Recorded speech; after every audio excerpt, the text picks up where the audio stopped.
सभी को जय किसान। आज संयुक्त किसान मोर्चा के ऑफिशियल पेज से आपके साथ कुछ चर्चा करेंगे, कुछ बात करेंगे। और साथियों, विशेष रूप से जो बात हम कर रहे हैं वो हरियाणा को लेकर के और आंदोलन को और तेज गति देने के लिए कुछ बातें आपके साथ साझा करेंगे। मेरा ये भी निवेदन है कि इस लाइव को ज़्यादा से ज़्यादा शेयर करें ताकि अधिक लोगों तक हमारी बात पहुंचे। और साथियों, हम बात करेंगे जो आंदोलन को लेकर के संयुक्त किसान मोर्चा की तरफ से लगातार बीजेपी, जेजेपी और आरएसएस के कार्यक्रमों का जो बहिष्कार चल रहा है। इसी कड़ी में हमने पिछले दिनों एक अपील की थी हरियाणा के, क्योंकि गांव में भाजपा वालों को नहीं जाने दिया जा रहा है, उनको घोषित कार्यक्रम नहीं करने दिए जा रहे हैं, यहां तक कि मुख्यमंत्री और कैबिनेट के मंत्री अपने कार्यक्रम नहीं कर पा रहे हैं।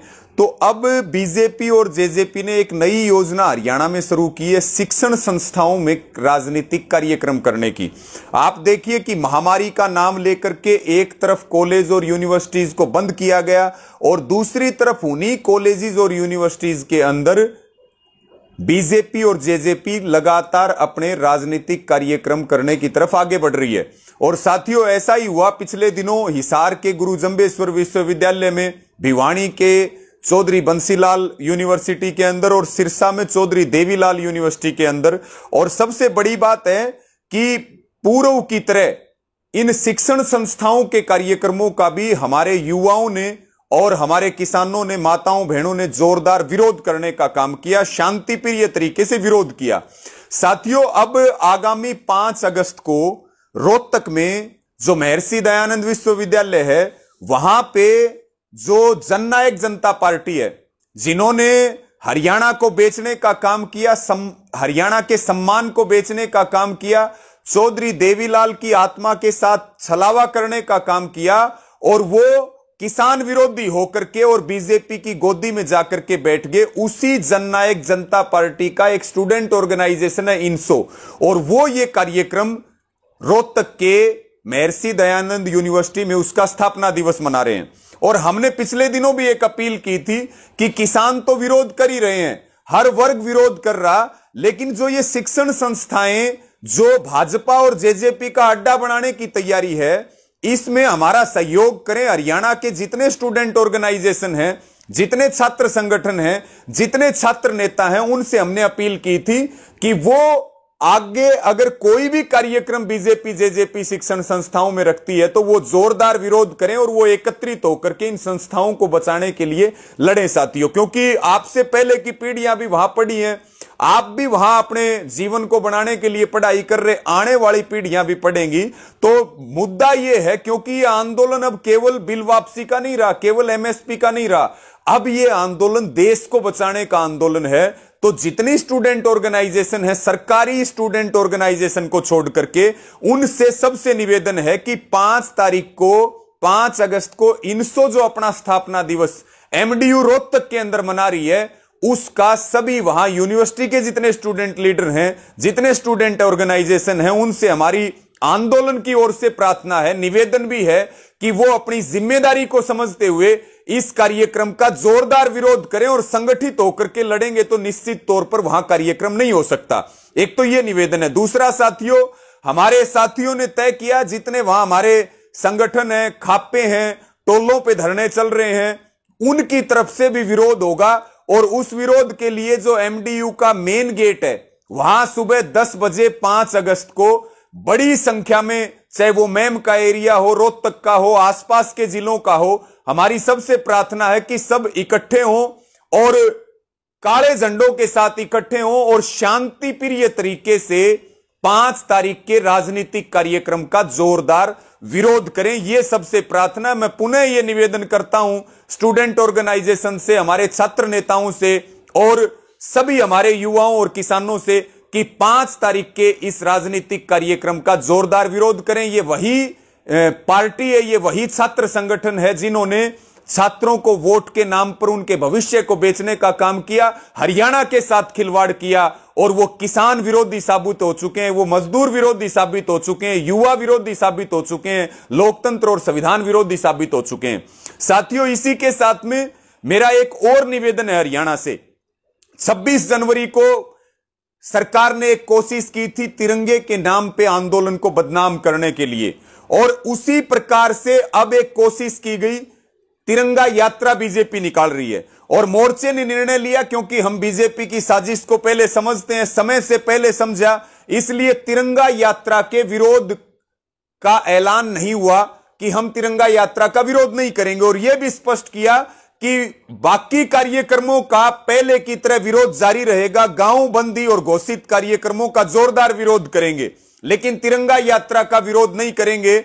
और साथियों, ये वही आरएसएस और बीजेपी है जो तिरंगे को कुचलती है, तिरंगे को जलाती है। जहां 2002 तक आरएसएस के मुख्यालय पर तिरंगा नहीं फहराया जाता था, अंग्रेजों की गोदी में इसीलिए आरएसएस जाकर के बैठ गई थी कि वो तिरंगे को मानने के लिए तैयार नहीं थे। लेकिन तिरंगा 132 करोड़ हिंदुस्तानियों का स्वाभिमान है, हम उसके लिए कट भी सकते हैं, मिट भी सकते हैं, वो हमारी आन बान और शान है। इसलिए निर्णय लिया गया और इस निर्णय का पूरे हरियाणा ने स्वागत किया।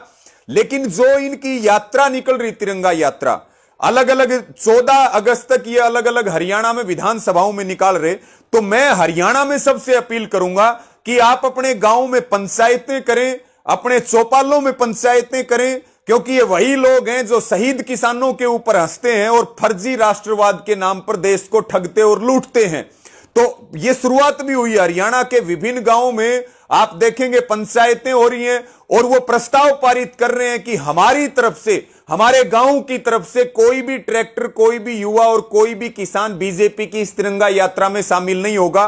कई गांवों ने किया। मेरा हरियाणा से विशेष रूप से अपील है कि वो ऐसी मुहिम चलाएं और अपने अपने गांव में ऐसे प्रस्ताव पारित करें, ताकि बीजेपी के षड्यंत्र में हम ना फंसे और हम इस यात्रा में शामिल ना हो। ये पैसा अडानी अंबानियों से आ रहा, कॉरपोरेट से फंडिंग हो रही है और दिहाड़ीदार लोग बुला करके इस तरह की यात्राएं निकाली जा रही हैं। इसी के साथ में साथियों, कल सुबह घोषित होगा 15 तारीख को इनकी यात्रा का जवाब भी दिया जाएगा 15 अगस्त को, और पूरे देश में आजादी का दिवस किसानों की ओर से और आंदोलन की ओर से भी मनाया जाएगा। इसी के साथ में साथियों, मैं निवेदन करूंगा कि जो हमारे यात्राएं निकल रही हैं हरियाणा के अंदर, जैसे हर बार हरियाणा से बड़ी संख्या में युवा हरिद्वार जाते हैं और वो कावड़े लेकर के आते हैं, अब की बार एक नई परंपरा की शुरुआत हरियाणा ने की कि हरियाणा का युवा पेड़ पौधे लेकर के और उसके साथ में मिट्टी और पानी गांवों की लेकर के, और जो बॉर्डर अब हमारे धाम बन चुके हैं, जो देश को बनाने के केंद्र बन चुके हैं, विशेष रूप से टिकरी बॉर्डर है, सिंगू बॉर्डर है, गाजीपुर बॉर्डर है, यहां पर ये यात्राएं जारी हैं। ऐसी एक यात्रा कल खटखट टोल प्लाजा से शुरू हुई, जहां 600, 700, 800 के करीब हमारे युवा और बुजुर्ग वो रथ के साथ यहां पर बॉर्डर के ऊपर आ रहे हैं। कल वो उनका टिकरी बॉर्डर पे रहेगा, फिर सिंगू बॉर्डर पे, फिर गाजीपुर बॉर्डर पे। तो मैं तमाम हरियाणा के युवाओं को बहुत धन्यवाद दूंगा कि उन्होंने एक नई परंपरा की शुरुआत की है जो आंदोलन को मजबूत करने का काम कर रहा, और युवाओं ने एक संदेश दिया कि आज भी वो भगत सिंह जैसे हैं, आज भी वो देश के लिए, समाज के लिए, आंदोलन के लिए दिलो जान से लगे हुए हैं। और आंदोलन घोषणा कर दे, संयुक्त किसान मोर्चा घोषणा कर दे, तो वो गर्दन भी कटा सकते हैं और समुद्र में छलांग भी लगा सकते हैं। इसके लिए मेरा निवेदन है, एक तो हरियाणा की सरकार को और हरियाणा के प्रशासन को यह चेतावनी है। आज हमारे खटखड़ के साथियों को रोहतक में भी पुलिस प्रशासन ने परेशान करने का काम किया। हमारी प्रशासन को स्पष्ट चेतावनी है कि वो जनता का प्रशासन बनकर काम करे, और जो ये आंदोलनकारी भाई हैं इनकी यात्राओं में किसी प्रकार का अड़ंगा ना लगाए। अगर अड़ंगा लगाएंगे तो फिर हम कड़ा फैसला लेंगे। ये सबसे अपील है। और मेरी जितनी यात्राएं आ रही हैं, सभी युवा साथियों से भी अपील है कि अनुशासन बहुत जरूरी है। हम अनुशासन किसी कीमत पे ना तोड़ें, और आपके सम्मान की, स्वागत की सारी व्यवस्थाएं बॉर्डर के ऊपर की गई हैं। इसके साथ में साथियों, एक और लगातार एक तरफ आंदोलन चल रहा, तो बिजली विभाग जो है वो नाजायज रूप से छापेमारी हरियाणा के अंदर कर रहा। तो मेरी हरियाणा की सरकार को यह स्पष्ट चेतावनी है कि निर्दोष लोगों को परेशान करना बंद किया जाए। बिजली के छापों के नाम पे निर्दोष किसानों को परेशान करना बंद किया जाए। अगर हरियाणा की सरकार नहीं जागी तो फिर हरियाणा फैसला लेगा सरकार के खिलाफ और सरकार की जिम्मेदारी होगी। और क्योंकि बहुत आंदोलन का अगर आप देखें, एक तरफ आप देखिए किसान संसद चल रही है, एक तरफ देश की संसद चल रही है। 108 घंटे में से 18 घंटे संसद काम नहीं कर पा रही है। जो हमारा पीपल्स व्हीप है उसने विपक्ष को मजबूर कर दिया है कि वो इस आंदोलन की ताकत बने और पूरी संसद जो है वो काले कानून वापिस लो, काले कानून रद्द करो, इन नारों के साथ गूंज रही है। और मैं पंजाब के साथियों को भी बहुत बधाई दूंगा जो लंबे समय तक मोगा में अडानी का जो एक गोडाउन था वहां पे धरना चला रहे थे।